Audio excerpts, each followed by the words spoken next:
그렇지만 성가대만 부활한 것 같습니다.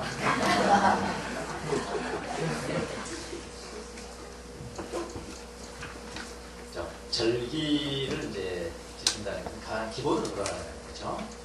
광복절, 대방을 잊지 말아라. 또 기본으로 돌아가고, 1년에 한 번씩 돌아가고, 크리스마스, 예수님이 탄생하셨다. 부활절, 예수님이 부활하셨다. 그냥 기본으로 이렇게 돌아가는 그런 삶을 살아야 돼. 그런 이야기죠. 근데 저 같은 경우는 주로 이제 절기되면 절기에 설교를 하고 그러거든요. 저는 별로 싫어해요, 그걸요. 그냥 우리 성도들도 또 기본으로 돌아가라는 이야기 한 번이나 싫어하는데, 저는 또 싫어하는 것을 한번 해보도록 하겠습니다. 자, 부활이 그렇게 쉽게 믿어지는 건 아니죠. 죽은 자가 살아난다. 죽은 자가 살아난다는 것을 믿어라. 쉽게 믿어지는 것은 아니지만요. 사실 믿기에 불과한 것도 아닙니다. 이게요. 우리가 자연현상을 봐도 부활이 가능하겠다. 어느 정도 이게 믿어져요. 하나님께서 우리에게 인간에게 주신 책이 세 가지가 있죠. 하나는 성경이죠. 하나님을 잘 알라고 주신 세 가지 책이 있는데 하나는 성경이고요. 또 하나는 뭐죠? 인간이고요. 또 하나는 자연이라고 했습니다. 자연현상이라는 것은 하나님을 보여주는 거울입니다. 시골에서 이제 농사를 지어 보신 분은 아시겠지만은 자연현상을 잘 보면요. 부활의 현상을 눈으로 볼 수가 있어요. 이게 농사 지는 분은 안 계시겠습니다만 그래도 여러분 한번 생각해 보세요. 자, 농부가 씨를 뿌립니다. 씨를 뿌려요. 무슨 씨든 씨를 뿌립니다. 근데 그 씨앗이 죽습니다. 그 씨앗이 죽지 않으면은 새로운 생명은 절대로 탄생할 수 없어요. 이게 자연의 순리입니다. 맞습니까? 그 씨앗을 뿌리는데 죽어야 돼요. 그게 죽어야 새로운 생명이 탄생한다는 거죠. 그래서 사람도 마찬가지입니다. 사람도 죽으면 없어져 버리는 것이 아닙니다. 부활합니다. 어떤 사람이 이렇게 해요. 죽어봐야 알지. 죽어봐야 알지. 그걸 어떻게 하나요? 죽어봐야 알지. 이렇게 많은 사람이 있습니다만 안 죽어봐도 알 수 있는 방법이 있습니다. 하나 가르쳐 드릴게요. 안 죽어봐도 알 수 있는 방법이 있는데요. 역사상 태어난 사람 인간 중에서 단 한 사람이라도 죽었다가 만약 부활하신 분이 있다면, 부활한 사람이 있다면 안 죽어봐도 맞습니까? 그분이 누구십니까? 예수님이십니다. 그래서 예수님을 향해서 뭐라고 하냐면 부활의 첫 열매나 이렇게 해요. 첫 열매. 두 번째는 모르겠죠. 이런 것입니다. 부활의 첫 열매를 예수님이다. 그렇게 하겠죠. 그분 참 인간으로서 우리 곁에 오셨습니다. 그분은 한 고난을 당하시고 3일 만에 부활하셨어요. 완벽한 몸의 부활입니다. 예수님이 부활에 대해서 부활은 맞습니다. 예수님 부활했습니다. 그분의 정신이 부활했습니다. 그분의 영이 부활했습니다. 이런 식으로 이야기하면 다이단입니다. 다이단이에요. 몸이 부활했습니다. 예수님의 몸이 부활했습니다. 완벽한 몸에 부활했습니다. 이것은 역사상 사실이에요. 그래서 여러분 죽어봐야 알지 그런 말씀하지 마시고요. 있지 않냐 역사상 그렇게 여러분 하시면 되겠습니다. 자, 오늘 제자들이 부활을 믿게 된 경위를 잘 한번 살펴보면서요. 부활을 믿는 사람들이 되었으면 좋겠습니다. 자, 예수님이 가장 사랑하시는 수제자인 베드로, 또 가장 사랑하시는 제자가 누구였죠? 요한은 예수님이 죽으신 다음에 무덤에서 시체가 없어졌다는 소식을 들었습니다. 무덤으로 달려가겠죠? 무덤으로 달려가는 장면이 그려져 있죠. 사실은 그 사람들이요, 베드로나 요한이 부활을 믿고 달려간 것이 아닙니다, 여러분. 또 베드로에게 이야기한 여인이 누가 가져갔습니다. 그랬지. 그렇잖아요. 무덤에서 시체를 누가 가져갔습니다. 이렇게 이야기를 했지 부활했습니다. 그렇게 이야기한 건 아니거든요. 또 여기도 믿진 않았어야죠. 그래서 베드로와 요한이 지금 달려가는 것은 부활을 믿고 달려간 것이 아닙니다. 예수님이 묻혔던 무덤으로 달려가기 시작합니다. 베드로는 무슨 생각을 하면서 이렇게 달려갔을까요? 바로 전날입니다. 바로 전날 이런 일이 있었습니다. 바로 전날. 여러분 베드로는 수제자잖아요. 제자 중에 제자란 말이에요. 그렇게 알려졌음에도 불구하고 세 번이나 예수님과는 나하고는 아무 상관이 없습니다. 라고 부인한 사람입니다. 누가요? 베드로가요? 그 정도 됐으면요, 베드로는 끝난 겁니다. 요즘 우리 현대의 문화적 관점으로 본다면요, 베드로는 끝난 겁니다. 자, 제가 여기서 설교를 하다가, 여러분, 예수는 참 인간인 건 맞습니다. 참 인간이십니다. 정말 훌륭한 사람이십니다. 그러나 하나님은 아닙니다. 자, 한 번 했다, 이렇게. 내일 동영상 뜨고 난리가 나는 겁니다, 이거. 그대로 끝나는 거예요, 내 사유. 그대로 끝나고요. 그 다음날 또 제가 회개했습니다. 아닙니다. 예수는 하나님이십니다. 그래도 넌 끝난 거예요. 이게 우리 사유. 그 당시 이 정도면 끝난 거 아닙니까? 베드로 사유 끝난 거 아닙니까? 베드로는 무슨 생각을 하면서 달려갔을까요? 전날에 수제자임에도 불구하고 3번이나 부인했던 그 생각. 바로 그 부인하는 현장에서 예수님하고 상관없습니다 라고 부인하는 현장에서 대제사장은 예수님을 신문한다. 예수님에게 두 가지 가장 중요한 신문 내용이 두 가지인데요. 하나는 뭐냐면 너의 제자들이 누구냐? 일망타진하겠다. 그런 이야기죠. 너의 제자들이 누구냐? 대라. 자, 두 번째는 너 가르친 내용이 뭐냐? 무엇을 가르쳤는지 신문하고 있습니다. 첫 번째 질문은 제자들이 누군지 대라는 겁니다. 그 신문에 베드로가 옆에 있었을까요? 있었죠. 들을 수 있었죠.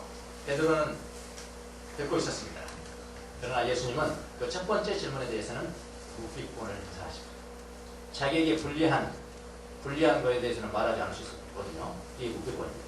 근데 예수님은 자기에게 불리한 것이 아니고 베드로에게 불리한 것이니까 묵비권을 행사할 수가 있는 거죠. 베드로는 다 듣고 있습니다. 만약 거기서 베드로가 지켜보는 가운데 예수님이 첫 번째 신문에 대해서 너 제자가 누구냐고, 아, 쟤래요? 예수님 진실하신 분이니까 거짓말 안 하신 분이잖아요. 아, 쟤래요? 그랬으면 끝난 겁니다. 베드로 같이 잡혀서 죽었을 겁니다. 그래서 묵비권을 행사하십니다. 베드로는 압니다. 왜 주님이 첫 번째 질문에 대해서 묵비권을 행사하셨는지, 바로 자기 자신을 위해서 그렇게 하셨다는 것을 압니다.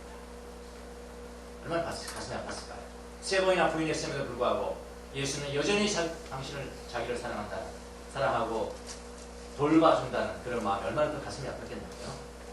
그때부터 베드로는 주님과 대화를 나누지 못했습니다. 예수님께 너무나 죄송스러운 마음을 가지고 있었습니다. 그럴 거 아니겠습니까? 베드로도 사람이잖아요. 너무나 죄송스러운 마음을 가지고 있었습니다. 그런데 무덤에서 누군가 시체를 가져갔다는 소식을 들은 거예요. 베드로는 무덤을 달려가기 시작합니다. 눈물을 흘렸겠죠. 울면서. 베드로가 흘린 눈물이라는 것은, 아, 부활하셨구나, 예수님 부활하셨구나, 그런 부활의 기쁨에 대한 눈물이 아니었을 것입니다. 죄의식을 가지고 살아가는데 이것을 내가 풀어야 하는데, 이런 인간적인 감정에 복받쳐서 눈물을 흘리면서 달려간 것입니다. 자, 오늘 본문을 보면은 마리아가 이른 아침에 무덤에 가보니 누군가 예수님의 시체를 가져간 것입니다. 이 사실을 베드로에게 알렸답니다. 베드로와 요한이 무덤으로 달려갔습니다. 요한이 더 젊으니까 앞서 달려갔겠죠? 베드로가 뒤따라 도착했는데 정말로 무덤이 비어 있었다는 것입니다. 자, 이때는 이미 예수님이 부활하신 뒤였습니다. 부활하신 뒤입니다. 자, 그 정세에는 마리아가 있었고 베드로가 있었고 요한이 있었습니다. 그들 모두는 빈 무덤을 보았지만은 예수님의 부활을 믿기는 아직은 아니었어요. 빈 무덤 보면 부활을 믿겠습니까? 아니에요. 부활하신 주님 보도 못 믿는데요. 빈 무덤 본다고 믿어지는 게 아니에요. 부활은 그렇게 쉽게 믿어지는 그런 문제가 아닙니다. 자, 8절을 보면은 우리 성경에는 뭐라고 그러냐면은 8절을 보면은 그 다른 제자도, 요한이죠, 요한. 그 다른 제자도 들어갔다 보니까 분명히 믿는 거예요. 그 다음에 뭐라고 하냐면 보고 믿었다 그랬잖아요. 보고 믿었다 이렇게 되어 있지만은 목적은 없습니다. 뭘 믿었다는 것이지. 뭘 믿었다는 목적은 없어요. 무엇을 보았는지는 어렵지가 않습니다. 삼배가 놓여있고 머리에 수건이 따로 놓여있는 것을 보았을 것입니다. 그러나 무엇을 믿었는지는 모릅니다. 근데 어떤 성급한 사람들은 빈 무덤을 보고 부활을 믿었다 이렇게 말하고 싶겠지만은 바로 다음 절 9절에는요. 9절에는 뭐라고 하냐면 그들은 예수가 죽은 자 가운데서 반드시 살아나야 한다는 말씀을 깨닫지 못하더라 라는 말씀에 비춰보면은 부활을 바로 믿었다. 그렇게 말할 수는 없는 거죠. 그렇죠? 논리상 그렇잖아요. 그렇게 쉽게 동의하기가 안 됩니다. 자, 요한이 믿는 것은 그냥 마리아가 한 말을 믿는 거예요. 누가 가져가는 거 김무덤입니다. 그 정도 믿는 겁니다. 누가 주님의 시체를 가져갔다는 그런 사실을 믿는 정도로 보면 됩니다. 부활을 믿었다는 것이 아니에요. 자, 베드로인 수제자도 부활이 바로 믿어지지는 않았습니다. 여러분, 부활이 믿어지는 것은 인간 지성의 능력이 아니에요. 훨씬 초월합니다. 지성의 능력이 아니고요. 그것은 주님께서 주도권을 가지시고 믿게 해줘야 합니다. 믿게 만들어줘야 하는 그런 신비입니다. 내 힘으로 할 수 없는 것이 됐다? 그거 다 신비입니다. 주님께서 해주셨다? 그거 신비입니다. 자, 오늘 본문의 현장에서 마리아를 비롯해서 베드로, 요한이 나오지만은요, 베드로 수제자 한 사람의 부활 신앙을 한번 추적해보자고요. 추적해보면서 아직도 부활이 잘 믿어지지 않는 사람들에게는 위로가 되게 하고 믿는 사람에게는 감사가 넘치었으면 좋겠습니다. 흔히 믿음 생활을 오래 한 사람들 있죠? 신앙생활을 오래 한 사람들, 부활이 의심 없이 그냥 믿어지는 사람들은 부활을 아직 믿지 못하는 사람들을 볼 때 참지 못합니다. 예수님을 믿는 것과요, 예수님이 내 죄 때문에 십자가에 못 박혀 죽으셨습니다. 믿습니다. 이 믿는 것과 부활이 믿어지는 문제는 또 다릅니다. 부활이 쉽게 안 믿어진다고 지적합니다. 그 사람들은 그렇게 봐요. 그 문제가 다른 문제야. 부활은 쉽게 믿어지는 게 아니에요. 그래서 참지 못합니다. 당신 그 부활 그것 안 믿어지면 어떡하냐? 그거 싸움사. 안 믿어지면 어떡하냐? 그러니까 좀 기다릴 필요가 있어요. 참지 못한 보통 사람들은 그것도 안 믿어지냐? 밀어붙이고 부활이 안 믿어진다면 이거는 교회 다니는데 당신 이방인이야. 이렇게 여기기도 하고 심지어 구원에 문제가 있다고 말해서 혼자 상처를 받죠. 안 믿어지는 사람 얼마나 exp하겠어요. 그렇죠? 상처를 주기도 합니다. 부활이 믿어지는 문제는 예수님이 내 죄 때문에 십자가에 못 박혀 죽으셨다는 사실을 믿는 문제와는 조금 다른 문제예요. 부활이 믿어지는 문제는 어느 정도 과정이 필요합니다. 하나님 해주신 과정이 필요합니다. 그래서 우리는 조금 기다려주고 주님이 일하심을 바라볼 필요가 있다. 기다려주고 사람이 정하지 말고 정죄하지 말고. 자, 베드로의 예수님을 3번 부인했던 때로부터 한번 시작해보죠. 베드로는 모든 것을 버리고 주님을 따른 제자입니다. 이거 쉽지 않습니다. 그리 쉬운 일이 아니에요. 모든 사람이 수제자로 인정을 하고 있었습니다. 그런데 예수님이 잡혀가신 것입니다. 주님이 대제사장의 집들에서 신문을 당하고 계신데 바로 그 장소까지 베드로는 들어갔습니다. 그러면 그 장면을 보고 한여한 사람이 베드로에게 질문합니다.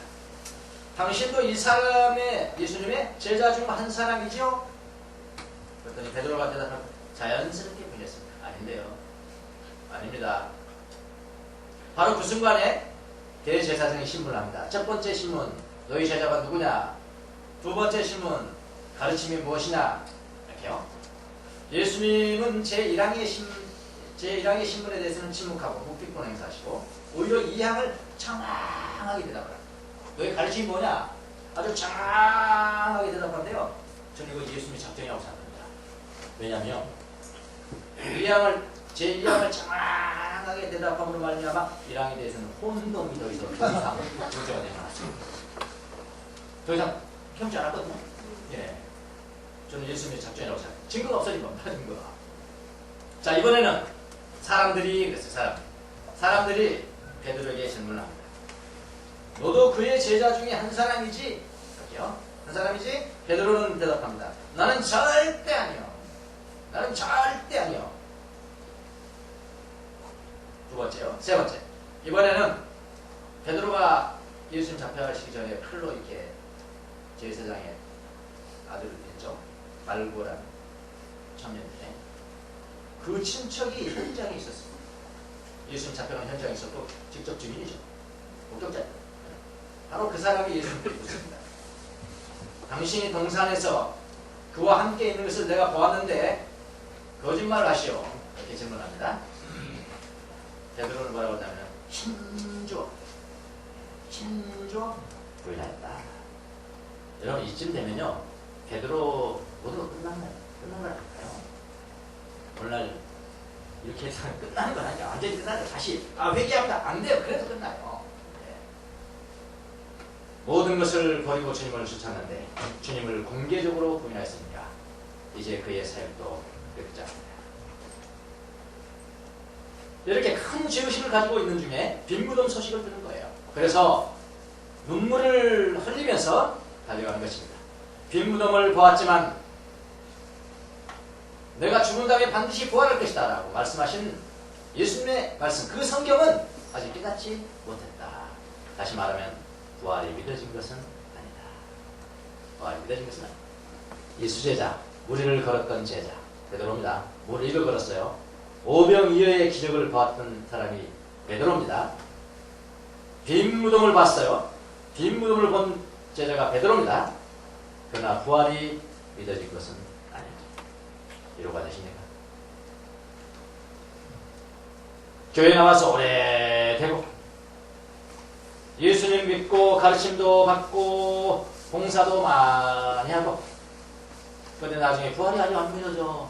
나는 부활이 아직 안 믿어져 라고 말하면 다른 사람들 뭐라고 이거 이상한 사람, 이거 이상한 사람이라고 취급하는 사람도 많지만 그렇게 하지 마세요.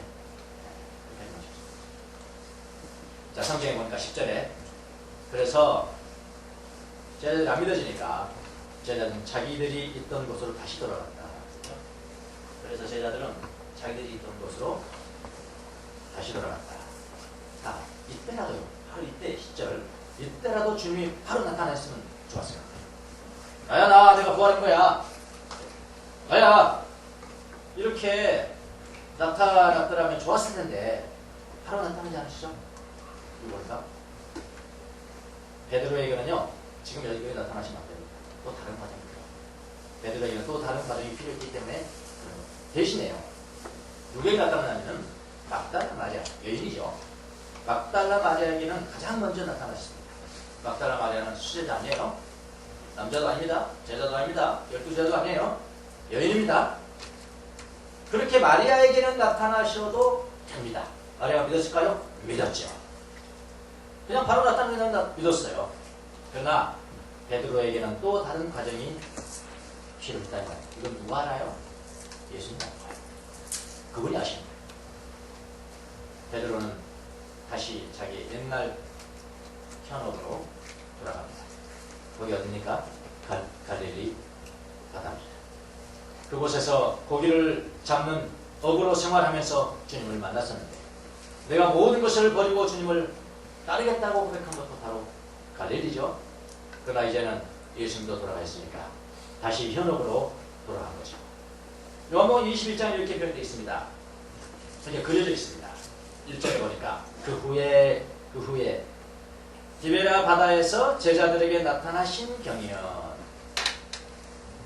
막달라 마리아에게 나타나셨던 것처럼 그냥 간단히 나타나서 안 됩니까? 근데 베드로는 다르다는 말이에요. 네. 갈릴리 바다에서 나타나신단 말이에요. 디베라 바다에서 제자들에게 나타나신 경이는 이러하다. 베드로와 나는 고기를 잡으러 가겠어. 그렇게 얘기합니다. 제자들이 모여있는 가운데 나는 이제 고기를 잡으러 가겠어 하니까 다른 제자들도 우리도 가겠어. 그럼 다 가는 거다. 그냥 현업으로 돌아갔거든. 자, 그 현장에 주님이 나타나시거든요. 부활하신 주님이 나타나십니다. 부활의 주님이 베드로와 또 다른 관계를 설정하기에 가장 좋은 장면 아닙니까? 가장 좋은 상황 아닙니까? 주님은 바로 그런 현장을 기다렸던 것입니다. 이것이 주님이요 자기를 따르는 제자들에게 부활을 믿게 하는 과정입니다. 주님은 지금도 제자들을 도매급으로 취급하지 않아요. 도매급으로 취급하지 않습니다. 다 소매. 한 사람 한 사람 다루세요. 한 사람 한 사람 다루세요. 자라온 환경도 다르고요. 성격도 다르고요. 배경도 다르고 그 다음 더 중요한 거 부활을 믿게 하는 것도 달라. 그러나 중요한 게 있습니다. 나는 절대로 부활 안 믿을 거야. 그런 마음 아프세요. 주님이 다 해주세요. 부활을 믿게 하는 과정도 이런 사람에게는 이런 방법으로 저런 사람에게는 저런 방법을 통해서 부활이 믿어지게 만들어주시는 주님 계략입니다. 사랑입니다. 중요한 것은 부활하셨다. 부활하셨다. 믿어지는 과정은 다 다릅니다. 갈릴리 현장에서 베드로는 또 고기를 못 잡았다. 못 잡았다. 그때가 가장 적기다. 못 잡는데 주님이 그때 나타나셔서 깊은 많이 잡았어요. 그때 무슨 생각을 했을까요? 아! 옛날에도 이러고 있었는데? 옛날에도 이러고 있었는데? 그분이 누구세요? 그분이. 아, 그분이. 바로 베드로는 답을 생각했을 겁니다. 바로 주님이시구나. 바로 알아봤습니다. 바로 그 현장에서요. 주님은 베드로에게 3번이나 물으십니다. 내가 나를 사랑하냐? 내가 이들을 사랑하냐? 그 사람 왜 3번 부르셨을까요? 그러니까 사랑하는 방법이 첫 번째는 인간적 사랑이고 두 번째는 신적 사랑. 그러게 그건 아니다. 뭐 사랑하는데 인간적 사랑하는 신적 사랑 뭐 필요했어? 정말로 사랑하냐? 나를 정말로 사랑하냐고. 근데 왜 3번이나 했을까요? 3번 부인이죠. 3세번 부인했으니까 3세번 보러 갔지. 3번이나 부인했던 베드로를 3번 다 풀어주시기 위해서 3번 한 것이죠. 사랑합니다. 부활입니다. 베드로는 일어나서 예수님의 부활을 증거합니다. 바로 그런 사건 이후에 이제 성령이 오시잖아요. 성령을 뭐래요? 베드로는 일어나서 예수님의 부활을 증거합니다. 그것을 위해서 예수님의 부활을 증거하기 위해서 거꾸로 매달려 숨겨봅니다. 이렇게 주님은 여러분 도매금이 아니라 소매금으로 생각하십니까? 부활에 안 믿어지는 남편들, 남자들이 주로 안 믿는다고 해요. 따라 말하자면 여자는 그만 그렇게 말이에요. 조금 참아주시고 부활에 믿는 과정도 있습니다. 참아주시고 우리 인간이 부활한다는 게 너무나 당연한 거예요. 그건 이상. 그건 보세요. 하나님이 나를 사랑하신다. 나를 사랑하셔서 나를 창조하셨다. 그럼 영원히 나와 관계 갖는 게 너무 당연한 거 아닙니까? 중간에 없어져 버려야 돼? 없어져 버려 하나님 편하겠어요? 하나님 사랑하신다는데 너무나 당연한 거잖아요.